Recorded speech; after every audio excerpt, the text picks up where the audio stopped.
মহিলা একটা মারা গেছে, কিভাবে মারা গেল? মানে মারা গেছে আমরা যেটা দেখেছি, উঠে ঘুম থেকে উঠে সকালে 6টার দিকে উঠে দেখছি এই যে এখানে পুরো তার পেঁচে এইভাবে মানে এইভাবে হাত মুট করে এইভাবে বুকের কাছে পড়েছিল এখানে। তো সবাই যখন দেখলো, দেখার পর দেখছে যে সবাই তখন চিৎকার চেঁচামেচি করছিল। সেই টাইমটাতে এসে মানে যে ইলেকট্রিক অফিসের একটা দাদা জব করে, সে হ্যান্ডেলটা নামিয়েছে, তারপরে তাকে উদ্ধার করা হয়েছে। ততক্ষণে সে মারা গেছে। তার কি পড়েছিল? বিদ্যুতের তার পড়েছিল নাকি? হ্যাঁ, বিদ্যুতের তার কালকে ঝড়ে পড়েছিল এখানে। সে হয়তো মানে খড়িটা মানে সে ফুল তুলতে গিয়েছিল তোর ফুল তুলতে গিয়ে। হ্যাঁ, এখানে ফুলের একটা গাছ ছিল।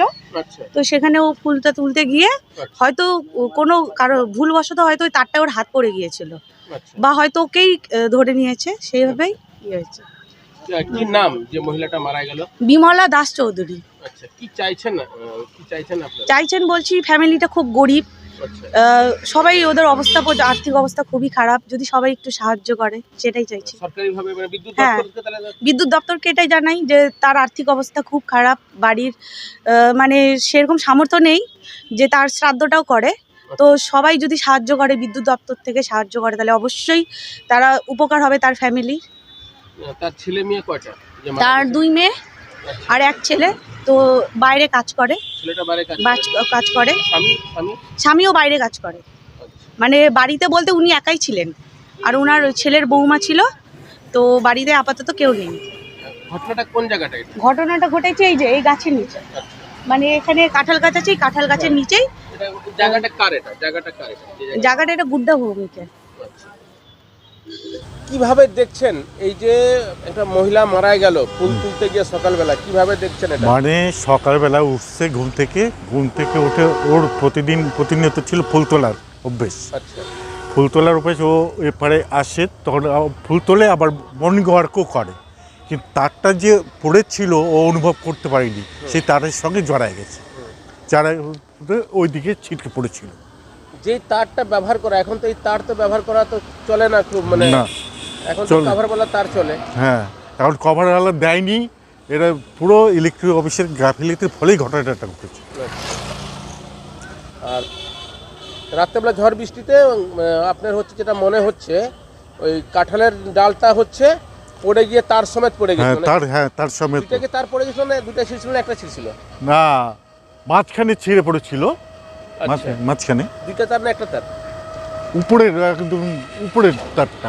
আচ্ছা আচ্ছা, উপরের তারটা। উপরের তারটা ছিঁড়ে পড়েছিল। কি চাইছেন আপনারা? আমরা চাচ্ছি তো সঠিক তদন্ত হোক, বিচার হোক, একজন গরিব মহিলা সুযোগ সুবিধা পাক। তার নাম কি যে মারা গেছে? ওর নাম হচ্ছে বিমলা দাস। আচ্ছা, তার ছেলে মেয়ে কয়জন? ছেলে হচ্ছে একজন, তার ছেলের বউ আছে, তার নাতি আছে, মেয়ে আছে 2জন। মেয়ে একজন থাকে মথুরা। ছেলের হচ্ছে স্বামী এবং হচ্ছে ছেলে দুজনই বাইরে কাজ করতে গিয়ে। হ্যাঁ, বাইরে কাজ করে ওরা। আচ্ছা, ওরা বাইরে করে, ওদের হচ্ছে শ্রমজীবী হচ্ছে ওদের জীবিকা। আর প্রতিদিন এখানে ওর চায়ের দোকান আছে, ওই চায়ের দোকানে চা বিক্রি করে সংসার চলে। এই যে দেখছেন বটগাছটা, এই বটগাছের এখানে ওর চায়ের দোকান আছে। আপনার নাম? আমার নাম কার্তিক চন্দ্র দাস। হ্যাঁ, তো আসার পরে ওখানে ঠিক করে মানে কি যখন টানে, তো দুটো হাত মানে তারের মধ্যে লেগে গেছে, তার ছিল ঠিক নাকি। তো তখন যখন নাড়ে তখন এর মধ্যে তার পড়ে গেছিল। হ্যাঁ, তারপরে গিয়ে ওটা দিয়ে ওটা দিয়ে কারেন্ট লাগে। কি চাইছেন আপনারা? আমরা কি চাইছি, আর যে চাইছি যে ওদের এত মানে বাড়িতে কেউ নাই সেরকম বিশেষ কিছু যদি সাহায্য হয় তো খুব ভালো হয়। বলতে পারবো না, আমরা তো 10টার সময় আসছি না, আমরা তো জানি না কিছু কি হয়েছে না হয়েছে, আমরা কিছুই বলতে পারবো না। কি শুনলেন এখানে এসে? কি শুনলেন? কি শুনবো, ওই যে এইটুকু যা হয়েছে, ওই কারেন্টের শর্ট লাগে মারা গেছে, ওইটুকুই। যে মারা গেছে তার নাম কি? বিমলা দাস। কি নাম? বিমলা দাস। আচ্ছা, ঘটনাস্থলে পুলিশ আসছিল নাকি? পুলিশ আসছিল? হ্যাঁ। কি বললো তারা? কি বললো? আমি ওগুলো শুনিনি, আমি তো বাড়ির ভিতরে ছিলাম না, আমি ওগুলো কিছুই জানি না, আমি বলতে পারবো না। বাড়ির ভিতরে ছিলাম আমি। কয় ছেলে আছে? এক ছেলে। ছেলে